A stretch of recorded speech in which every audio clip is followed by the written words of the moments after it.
de casi todas las cosas que nos preocupan a los españoles. Recientemente, como saben ustedes muy bien, se ha celebrado el primer aniversario de las elecciones legislativas que dieron la victoria al Partido Socialista. Si bien es cierto que el gobierno presidido por don Felipe González no tomó posesión hasta el día 3 de diciembre, la fecha mágica del 28 de octubre, transcurridos 10 meses de gestión socialista, constituye la frontera de un primer balance. Rumasa, Sagunto, terrorismo, mercado común, OTAN, reforma militar, son algunos de los principales problemas que han desgastado, dicen, al gobierno socialista. Este será nuestro menú de hoy. Un viejo conocido de los espectadores de Estudio Abierto, político liberal y, según dicen, aspirante al poder de esos mismos postulados, no puede ser otro que don Antonio Garrigues. Buenas noches y bienvenido. Buenas noches.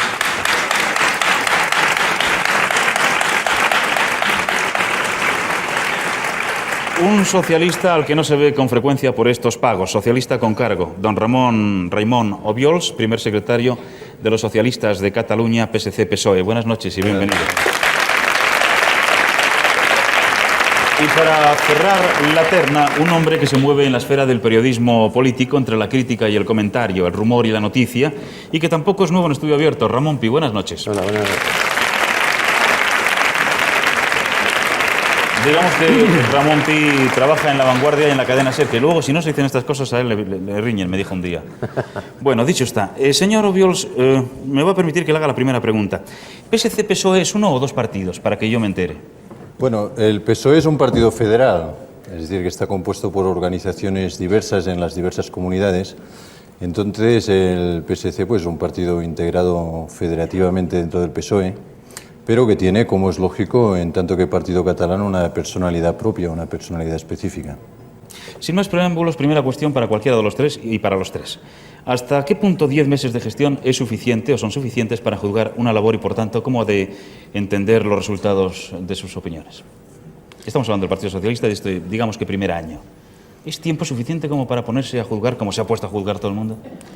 Bueno, en política los juicios aceleran, vivimos continuamente climas electorales y es muy difícil evitar juicios de opinión a los primeros 100 días, a los primeros 6 meses, a los 10 meses, al año. Y yo creo además que es bueno, que los partidos en el poder tienen que tener conciencia de que se ejerce sobre ellos una crítica profunda, que en cualquier caso es sana.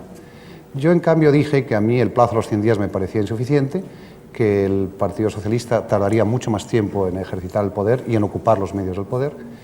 Yo creo que esa es la crítica fundamental que se la puede hacer, que el PSOE ha empezado a ejercer el poder y a dar normas y a tomar medidas muy tarde, pero yo creo que ya debemos empezar a criticar y a enjuiciar la labor del Partido Socialista y que eso es bueno para la democracia y es bueno para el Partido Socialista. Bueno, a mí me da la impresión de que un año es poco tiempo, ¿no? Poco tiempo. Quizás una generación sería suficiente, 30 años, una cosa así, para ver con perspectiva los efectos de la política del Partido Socialista. No lo digo de broma, porque el tipo de cambio que yo aprecio dentro de la política del Partido Socialista en el poder, lo que cambia es un tipo de medidas cuyos efectos se van a ver dentro de 10 o de 15 o de 20 años, ¿no? Sociales, porque en materia económica había relativamente poco margen.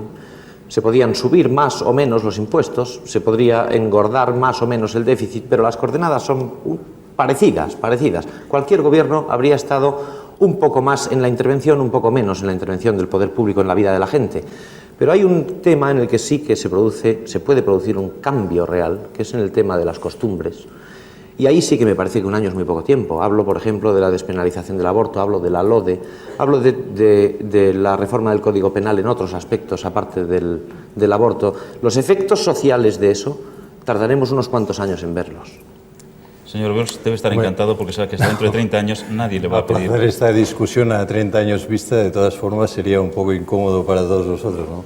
Pero yo creo que en parte el señor Pi tiene razón, que los efectos de una acción gubernamental se van a percibir a largo plazo, a medio plazo.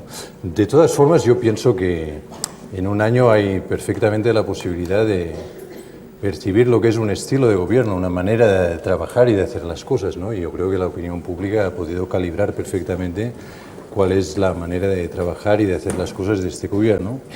Y por consiguiente, en este sentido, pienso que se puede hacer perfectamente un balance. También de lo que se ha conseguido desde el punto de vista de la actividad legislativa, de la propia actividad de gobierno. Yo creo que un año es una buena medida para hacer un balance de un año, no de una legislatura. Porque está claro. El parecer más extendido es que el Gobierno merece un aprobado, al margen de que algunos ministros, según han dicho, sean dignos de un suspenso. ¿Están ustedes de acuerdo con este aprobado? A mí me toca, desde luego, el papel de defensor en esta causa, ¿no? A usted ni se lo pregunto, y yo claro. casi pondría más que un aprobado, ¿no? Pero, en fin, a mí me satisface que las encuestas y los sondeos que se hayan realizado den al gobierno socialista en este momento un margen de confianza muy amplio, que creo que es prácticamente equiparable al que obtuvo hace un año en las elecciones generales, ¿no? No veo que se haya producido ningún desgaste significativo desde el punto de vista de la confianza de la opinión pública. Hay dos fenómenos aquí, ¿eh? Los sondeos han dado un número de descontentos inesperadamente alto y, sin embargo, no han mostrado prácticamente ninguna variación en la intención de voto. Y ese es un fenómeno curioso, porque, claro, ¿cómo es posible entender que haya mucha gente que no esté contenta con lo que ha pasado este año y, sin embargo, no piense modificar el voto? Pues eso yo creo que es posible no tanto por las virtudes del partido en el gobierno o del gobierno mismo, sino por la ausencia de una alternativa, la ausencia de otro sitio, de otro lugar al que ir a votar en caso de decepción de lo que está haciendo el gobierno, ¿no? Y aquí es donde entra el señor Garrigues, digo yo. Bueno, no solamente en eso, en cuanto a lo que han dicho los dos Ramones, Obiols y Pi, yo debo decir que yo he dado públicamente una nota alta al PSOE, entre 6 y 7. Soy de los que piensa que ha sido bueno para España que haya ganado el Partido Socialista. Creo que ha sido bueno para la alternancia, para la consolidación de la democracia. Y tengo fe, además, en que el PSOE pueda hacer en su conjunto una labor importante y significativa. A un partido al que le votan 10 millones de seres humanos, de ciudadanos, bueno, tiene una responsabilidad histórica muy grande. Y lo cierto es, como ha dicho Ramón Pi, es que hasta ahora no ha perdido fundamentalmente las encuestas. Puede ser que la razón sea el hecho de que no haya una alternativa, el hecho de que la oposición hasta ahora no ha hecho una labor especialmente eficaz y especialmente visible. Pero yo creo que también se debe al hecho de que la gente quiere darle un margen de confianza al PSOE. Quiere que el PSOE demuestre, acabe demostrando que es capaz de gobernar y que es capaz de dirigir el país. Yo creo que el desgaste posible del PSOE, si es que se produce, y yo creo que lógicamente se va a producir, que inevitablemente se va a producir, yo creo que se va a producir a partir de ahora y que inevitablemente ese desgaste va a favorecer la existencia de otras alternativas o otras posibilidades. ¿Han detectado ustedes muchas novatadas en el gobierno socialista? Esto evidentemente no se lo pregunta a usted de momento. Novatadas, unas cuantas, ¿no? Como por ejemplo, así. Como por ejemplo, la creencia curiosa, o por lo menos el aspecto que daban de creer que en lugar de haber ganado unas elecciones habían ganado poco menos que una guerra, no fiarse de nadie. No se fiaban de nadie. Llegaron al gobierno, llegaron a los botones y no dejaban que nadie mirase ni qué botones tocaban ni que nadie tocase los botones. Se ha producido un colapso en muchos aspectos administrativos corrientes, derivado exclusivamente de la extraordinaria afición de controlar la llave de paso, ¿no? Eso me parece que es una novatada importante y perjudicial, ¿no? Luego tenemos otras novatadas propias de quien no conocía el poder y que llega al poder. Quiero decir, novatadas ya de administradores. Por ejemplo, pues la decisión de nuestro ministro de Asuntos Exteriores, la firme decisión de no saber dónde vamos a ir, ¿no? Por ejemplo. Esto me parece que es una novatada, ¿no? Que cuando se le acusa de ambigüedad dice, no, ni hablar, nada de ambigüedad. Entonces pronuncia un discurso en lo que se deduce que está firmemente dispuesto a mantenerse en la duda, ¿no? Bueno, eso hay más cosas, ¿no? Es decir, pero vamos, repasando ministerio a ministerio. A mí no me sería muy largo. sorprende que haya novatadas en un gobierno formado por hombres que no han gobernado nunca, ¿no? Es una cosa absolutamente lógica. Y en este país no haber gobernado nunca, pues tal vez es un tinte de gloria más que de otra cosa, ¿no? Pienso yo. Pero en fin, a mí me ha dado la impresión de un equipo de gente joven que se ha adaptado muy rápidamente a los resortes del gobierno, ¿no? Y la crítica al ministro de Asuntos Exteriores, en todo caso, puede ser pertinente desde su punto de vista, pero no creo que sea una característica de novato, sino otro tipo de crítica a hacer, ¿no? En relación a lo que es la política exterior, no de un ministro, sino de un gobierno, ¿no? Yo creo que este gobierno tiene efectivamente una política exterior, pero admito con usted que es un tema sujeto a discusión. Sí, bueno, como tantos otros, ¿no? Pero, en fin, mi impresión es la impresión de un equipo joven y, lógicamente, por lo tanto, no experto en materias de gobierno, de un equipo de gente que no ha tenido anteriormente la experiencia de gobernar, que ha recibido una confianza mayoritaria y que se ha puesto a trabajar y que ha trabajado muy intensamente, porque en las críticas que se han formulado durante este periodo, la crítica de trabajar poco no se ha hecho. Este gobierno ha trabajado muy intensamente. Que ha podido caer en algún momento en la inexperiencia porque está formado por hombres que no han gobernado anteriormente, me parece lógico y natural, no creo que sea susceptible de críticas, ¿no? ¿Con qué se ha pillado más los dedos el Gobierno? ¿Con la promesa incumplida de hacer un referéndum sobre nuestra permanencia o no en la OTAN? ¿O con la promesa, parece ser que incumplible, de los inalcanzables 800.000 puestos de trabajo? Bueno, yo quisiera hacer aquí una precisión. No por lo que hace referencia al referéndum de la OTAN, no se trata de una promesa incumplida. Se trataría de una promesa incumplida si al final de su mandato, es decir, en el año 1986, este referéndum no se hubiera producido. Porque nosotros fuimos a las elecciones diciendo que íbamos a hacer en el tema de la OTAN dos cosas muy concretas. Primero, detener el proceso de incorporación al dispositivo militar de la Alianza, cosa que se ha hecho. Cosa que a mí me satisface enormemente porque creo que es el 80% del problema de la OTAN. Y después que en el curso de la legislatura, es decir, en el curso de estos 4 años, que terminan en 1986, se iba a proceder a la consulta popular o referéndum. Es decir, esta promesa no se ha incumplido. Está pendiente todavía. Sí. De todas maneras, en ese tema le diría al señor Obiols que aunque es cierto que la promesa todavía no se ha incumplido, pues porque hay plazo en la legislatura para cumplirla, el problema no está en que se cumpla la promesa, no, el problema está en qué es lo que quiere hacer el PSOE con España y la OTAN. Y ahí es donde yo veo... A mí me interesa mucho que se cumpla esta promesa, porque yo he ido a unas elecciones como cabeza de lista por mi circunscripción, por Barcelona, y yo he dicho que en el caso de una victoria electoral el gobierno socialista iba a hacer esas dos cosas. Y yo creo que va a hacer estas dos cosas. Es decir, que este referéndum se va a producir. Ahora, lógicamente, nosotros no dijimos este referéndum se va a hacer en el año 1983 o en 1984. Eso, dijimos se iba a hacer durante la legislatura. En eso yo creo que nadie tiene duda. Es decir, yo creo sinceramente que el referéndum se va a hacer. Y además el Partido Socialista no puede incumplir una promesa tan clara y tan concreta. O sea que, vamos, a mí me parecería que quizá en algún otro país esa promesa, que yo creo que el PSOE en todo caso lamenta haberla hecho, porque hacer ese tipo de promesas en política exterior siempre es complicado. Lo importante es que cuando el PSOE hace esa promesa, la hace pensando en que España debe retirarse de la OTAN. Y no nos engañemos, el PSOE hace esa promesa de referéndum pensando que la opinión pública española iba a sacar a España de la OTAN. E incluso Felipe González dijo en su momento determinado que si por mayoría se mete a España en la OTAN, por mayoría España saldría de la OTAN. Yo creo que ahora el PSOE se ha dado cuenta de que los temas son mucho más complejos, mucho más delicados, mucho más difíciles. Y yo creo sinceramente que en estos momentos hay dudas serias, sinceras y en mi opinión enteramente válidas dentro del PSOE sobre si lo que nos conviene es entrar o no en la OTAN. El propio presidente del gobierno reconoce que la postura de Mitterrand y la postura de otros países europeos aceptando misiles nucleares en su territorio le parece comprensible y razonable. Bueno, todo eso empieza a implicar, en mi opinión, un cambio de actitud muy seria y muy importante en ese tema. Habrá referéndum, pero el problema es qué tipo de referéndum vamos a ir, ¿no? Yo creo que lo que preocupa fundamentalmente es garantizar para España una situación de seguridad.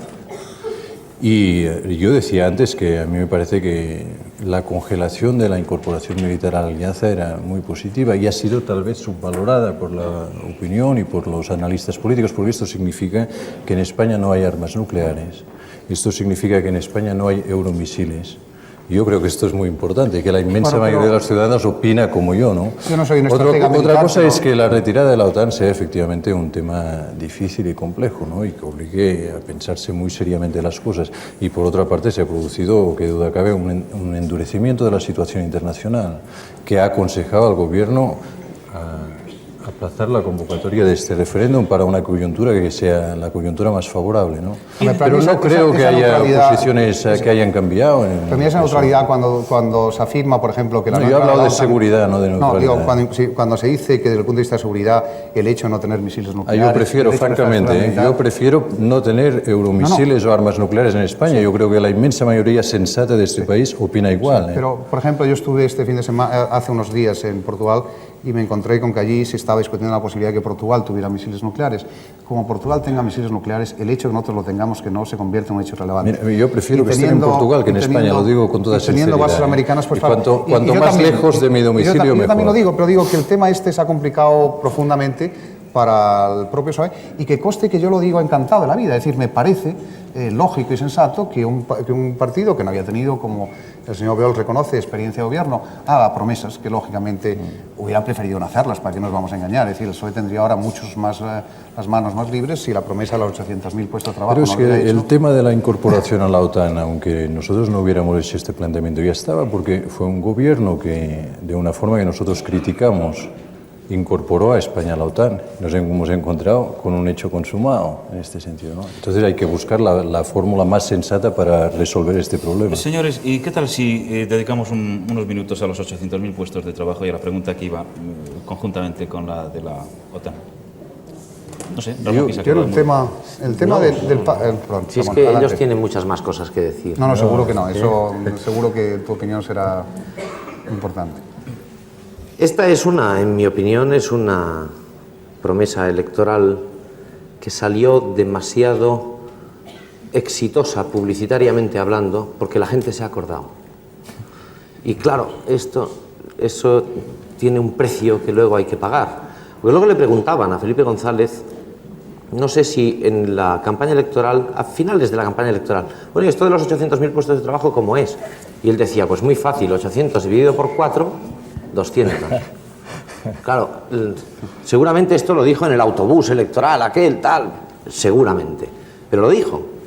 Después vino el pugilato dialéctico entre los que era imposible, que era muy difícil, que era posible, que era necesario, que se haría de todos modos. Luego vinieron los 690.000 puestos de trabajo. Luego vino el señor Boyer el otro día a decir que, lamentándolo mucho, en el 83 no se detiene la destrucción de empleos y que habrá que esperar en el 84.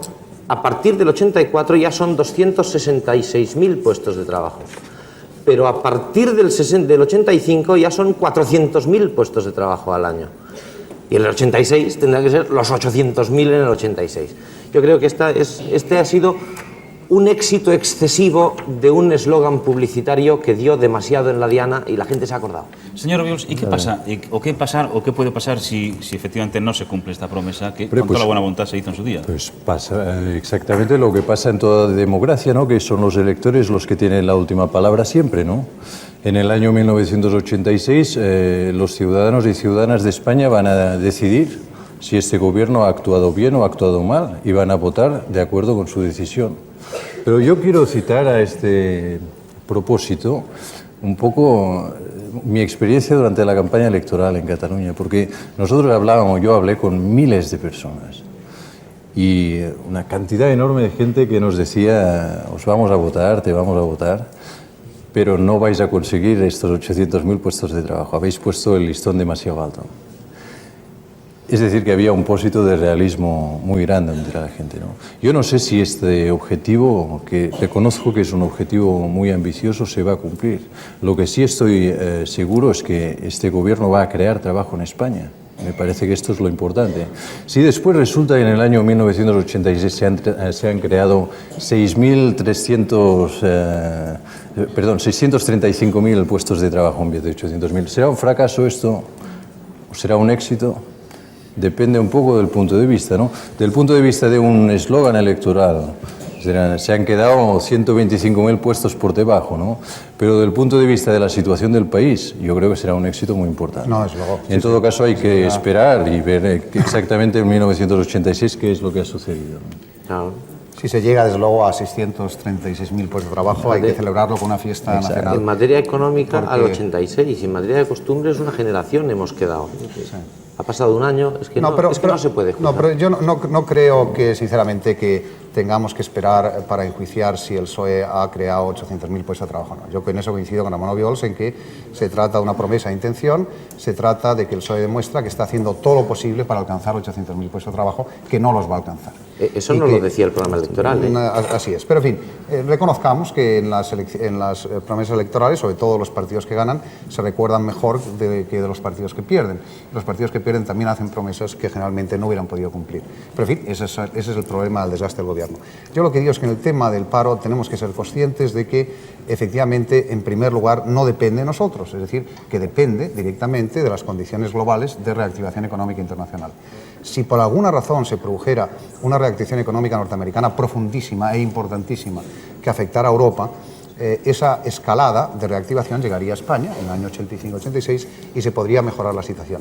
La posibilidad de que España por sí misma genere ese tipo de puestos de trabajo, es decir, simplemente con su capacidad interna, es prácticamente nula, y yo creo que el PSOE lo sabe y los datos lo saben. A mí lo que me preocuparía es que el PSOE tuviera como una sensación de que esa promesa es definitiva cara al electorado y que todo lo hiciera, como estoy viendo que está sucediendo, por ejemplo, con el plan cuatrienal famoso, en donde todos los datos de crecimiento y todos los datos, por ejemplo, de reducción de la inflación y todos los datos de nueva inversión están hechos para que multiplicando por un factor determinado salgan 800.000. Bueno, así no salen las cuentas económicamente. Yo creo que el PSOE no debería obsesionarse con esa cifra, sino con la obsesión básica en este país, que es crear trabajo. Ese sí que es un tema vital. Si luego resulta que son solamente, no digo ya 636.000, con que fueran 400.000 o 500.000 puestos de trabajo, yo creo que se habría hecho una labor positiva. A pesar de que sabemos que es injusto el poner a prueba, el poner a examen a todo un gobierno al cabo de un año, aunque nada más sea por seguir el juego de la dialéctica que estamos empleando aquí en este programa, ¿sabrían ustedes decirme, y se lo pregunto a cada uno de ustedes, qué ha sido lo mejor y lo peor desde su punto de vista de cada uno de ustedes del gobierno socialista? Con todas las reservas que evidentemente han surgido aquí esta noche. La respuesta más rápida e inteligente la tiene don Ramón Pi, seguro. Vamos. ¿Otra vez? Otra vez. Empezar. Pues vamos a ver. A mí me parece, en mi opinión, lo mejor que ha hecho el gobierno socialista ha sido lo que no forma parte de lo que es propiamente una política socialista, que es lo que ha conseguido más adhesiones de la gente. Por ejemplo, una conducción de la crisis económica de una manera que en Estados Unidos se llamaría liberal de izquierdas, para entendernos, ¿no? De izquierda liberal, ¿no? Eso a mí me parece que es lo mejor, con algunas manchas, bueno, algunos errores, como ahora se dice, empleando pésimamente mal el castellano, puntuales, ¿no? Es decir, algunos errores bien concretos. Ya veremos qué dice el Tribunal Constitucional del tema de Rumasa, por ejemplo. Pero bueno, en general la conducción del país en medio de este clima de crisis no ha estado mal. Veremos qué pasa con los presupuestos del año que viene. Claro, es que hay que esperar siempre, ¿no? Y a mi modo de ver, lo peor que ha hecho el gobierno socialista a lo largo de este año ha sido extender una atmósfera de miedo en lo que podríamos llamar los segmentos sociales que se dedican a cultivar la libertad como elemento de trabajo. Hablo de profesores universitarios, hablo de periodistas, No pasará mucho tiempo sin que sea unánime, en mi opinión, la convicción de que la atmósfera de libertad que se vivió, y eso sí que no lo digo en beneficio de nadie, puesto que se ha disuelto, la atmósfera de libertad que se vivió en los años de UCD, de la inexistente UCD, pasará muchos años en que volvamos a experimentarla todos. Eso me parece que es lo peor que ha hecho el gobierno socialista. Ha sembrado cierto clima de miedo en la función pública. Hablas con los funcionarios y tienen miedo de decir. Preguntemos al socialista de esta terna, señor Obiols, ¿qué ha sido lo mejor y lo peor desde su punto de vista? No se puede comentar lo que han dicho. Sí, claro que se puede comentar. No, porque es A que la próxima quiero ser el último. Realmente me ha parecido una exageración, ¿no? Yo no veo miedo por ninguna parte. Yo veo una prensa completamente independiente, formulando críticas, a veces de una gran dureza al Ejecutivo, al Gobierno, y veo un ambiente en el país que me parece que es un ambiente de preocupación por la crisis económica, pero no un ambiente de miedo, francamente. Me parece un ambiente muy democrático, muy abierto y más seguro, desde luego, que el que teníamos en periodos anteriores, porque yo recuerdo la etapa del año siguiente al 23 de febrero, con un gobierno de esta inexistente UCD de la que hablaba el señor Pi, y en el país había miedo. En el país había miedo de una tentativa antidemocrática. Me parece, y ahora me introduzco en la respuesta, me parece que tal vez lo mejor que ha hecho este gobierno ha sido precisamente eliminar el miedo. Es decir, mi valoración iría en sentido diametralmente opuesto al del señor Pi. Yo creo que en este país, por primera vez en mucho tiempo, hay preocupación, desde luego, hay indignación ante determinadas situaciones, por ejemplo, ante el terrorismo, pero no hay miedo. Hay una democracia que se está consolidando muy fuertemente. Me parece que este es el rasgo más positivo de esta experiencia gubernamental. Y, claro, yo tengo que decir también una valoración negativa de este gobierno, ¿no? Y lo voy a hacer con una total franqueza, porque yo soy socialista, pero no soy acrítico.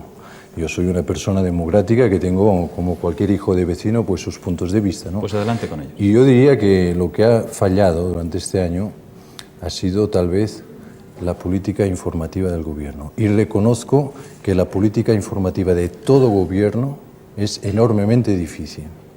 Pero yo creo que muchas de las cosas que se han hecho en este país durante este año no han llegado a la opinión pública. Por ejemplo, dentro de 3 años en este país va a haber de verdad enseñanza gratuita. Y esto la opinión pública no lo conoce. Y es una maravilla como noticia. La opinión pública no. Yo diría que ha fallado un poco la comunicación con la opinión pública. Señor Garrigues.